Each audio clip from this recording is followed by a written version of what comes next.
स्वागत है आप सभी का आपके अपने चैनल एकलव्य एजुकेशन सेंटर के इस नए वीडियो में। दोस्तों, आज के इस वीडियो में हम यह जानने का प्रयास करेंगे कि बरसात के मौसम में बोई जाने वाली भिंडी की 4 हाइब्रिड किस्में कौन कौन सी है, जिसकी अगर हम खेती करते हैं तो हमें ज़्यादा से ज़्यादा लाभ देखने को मिल सकते हैं। और इसके साथ यह भी जानने का प्रयास करेंगे कि बरसात के मौसम में भिंडी की खेती कैसे करें। और इसके साथ यह भी जान लेंगे कि बरसात के मौसम में भिंडी की फसल में कौन कौन से हम खादों का प्रयोग करें, जिससे जो हमारा भिंडी का फसल है अच्छे तरीकों से ग्रोथ कर सके और उसमें ज़्यादा से ज़्यादा फूल और फल लगने की संभावनाएं बढ़ सके। तो चलिए इस बेहद ही महत्वपूर्ण वीडियो की शुरुआत करते हैं। सबसे पहले बता दें कि अभी जैसा कि आप जानते हैं कि अभी मई का महीना चल रहा है और मानसून का आगमन 15 जून से हो जाता है। तो इस समय यह बेहद ही महत्वपूर्ण हो जाता है कि हम भिंडी की हाइब्रिड वेराइटी का चयन कर लें अपने मिट्टी के अनुसार, कि समय रहते हम अच्छे तरीकों से अपने खेती को कर सकें, यानी भिंडी की फसल को अच्छे तरीकों से उगा सकें। तो आइए समझते हैं कि भिंडी की कौन कौन सी ऐसी हाइब्रिड वेराइटी हैं जिसकी अगर हम खेती करते हैं तो हमें ज़्यादा से ज़्यादा पैदावार देखने को मिल सकते हैं।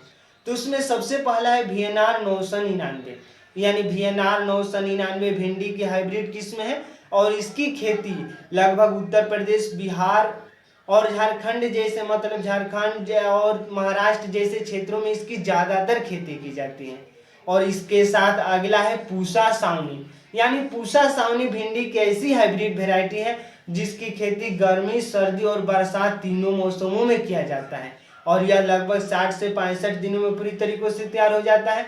यानी VNR 999 और पूसा सावनी 60 से 65 दिनों में मतलब तैयार हो जाते हैं, यानी उससे हम फल तोड़ने की प्रक्रियाओं को मतलब शुरू कर सकते हैं। यानी यह पूरी तरीकों से तैयार हो जाता है 60 से 65 दिनों में। और इसके साथ अगला है परभनी क्रांति, यानी परभनी क्रांति पीत रोग से ग्रसित जितने भी व्यक्ति हैं उनके लिए यह बेहद ही महत्वपूर्ण भूमिका निभाता है। और यही वजह है कि बाजार में परभनी क्रांति की मांग ज़्यादातर रहती है, यानी सालों भर इसकी मांग रहती है। और यह भी लगभग यानी परभनी क्रांति भी गर्मी, ठंडी और बरसात तीनों मौसमों में इसकी खेती की जाती है। जब हम इसकी बातें करते हैं कि कितने दिनों में तैयार होता है, तो यह लगभग 50 से 55 दिनों में मतलब यह पूरी तरीकों से तैयार हो जाता है, यानी इसमें फल देखने को मिल सकते हैं। और इसके साथ यह गहरे हरे रंग का होता है। जब इसकी हम लंबाई की बातें करते हैं तो परभनी क्रांति की लंबाई होती है 15 से 18 सेंटीमीटर। यानी परभनी क्रांति की जब आप भिंडी का पौधा उगाएंगे तो निश्चित तौर पर उस पौधे की जो लंबाई होगी 15 से 18 सेंटीमीटर होगी। और इसके साथ अगला है अर्का अनामिका और अर्का अभय, यानी यह एक ऐसी भिंडी की हाइब्रिड वेराइटी है जो येल्वेन मोजेक विषाणु से खुद की रक्षा करता है। यानी येल्वेन मोजेक विषाणु एक ऐसा भिंडी का रोग है जिसमें भिंडी की पत्तियां पूरी तरीकों से पीली पड़ जाती हैं और जिससे जो भिंडी का पौधा है अपने पोषक तत्वों को मतलब सूर्य के प्रकाश से जो भोजन प्राप्त करने की जो प्रक्रिया है वो रुक जाती है। और यही वजह है कि भिंडी जैसे ही येल्वेन मोजेक विषाणु अगर लग जाते हैं भिंडी की फसल में तो हमारा भिंडी का फसल पूरी तरीकों से नष्ट हो जाता है। तो अर्का अनामिका और अर्का अभय भिंडी की ऐसी हाइब्रिड वेराइटी है जो येल्वेन मोजेक विषाणु से खुद की रक्षा करता है। और इसके साथ साथ इसकी जब हम लंबाई की बातें करते हैं तो यह 120 से 150 सेंटीमीटर लंबा होता है।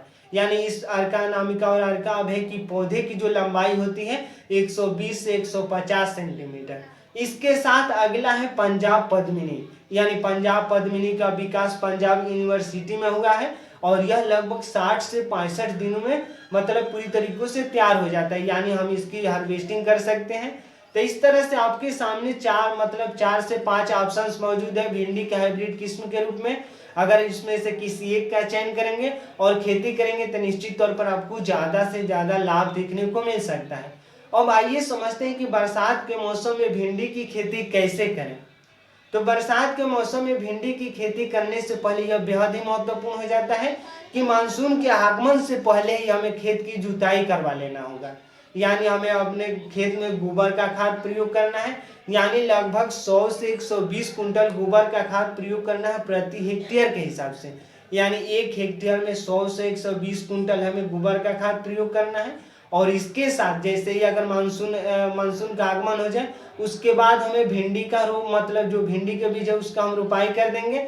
और निश्चित तौर पर लगभग 15 से 20 दिन बाद जैसे ही हमारा भिंडी का पौधा 10 से 12 सेंटीमीटर का होगा उसमें हम नाइट्रोजन, फास्फोरस और पोटास को मिश्रित करके अगर डाल देते हैं तो निश्चित तौर पर जो हमारा भिंडी का पौधा अच्छे तरीकों से ग्रोथ करेगा और उसमें ज़्यादा से ज़्यादा अगर ग्रोथ देखने को मिलेंगे तो निश्चित तौर पर वह जल्दी से जल्दी फूल और फल देखने को भी मिल सकते हैं।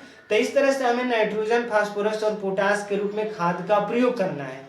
और इसके साथ साथ यह बेहद ही महत्वपूर्ण हो जाता है कि भिंडी में लगने वाले रोगों के प्रति हमें सचेत रहना होगा।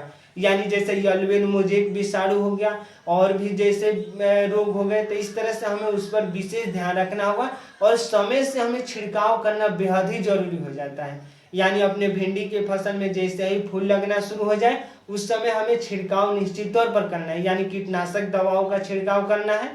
तो इस तरह से अगर खेती करते हैं यानी अच्छे हाइब्रिड वेराइटी का चयन करेंगे और अच्छे मिट्टी का चयन करेंगे, यानी अपने मिट्टी का पीएच मान 5 से लेकर 7 के बीच में होना चाहिए। अगर इस तरीकों से अगर मिट्टी का चयन करेंगे और हाइब्रिड वेराइटी का चयन करेंगे और खादों का प्रयोग करेंगे अच्छे तरीकों से तो निश्चित तौर पर जो आपका भिंडी का फसल है अच्छे तरीकों से आपको लाभ दे सकेगा। तो आज के इस बेहद ही महत्वपूर्ण वीडियो में बस इतना ही।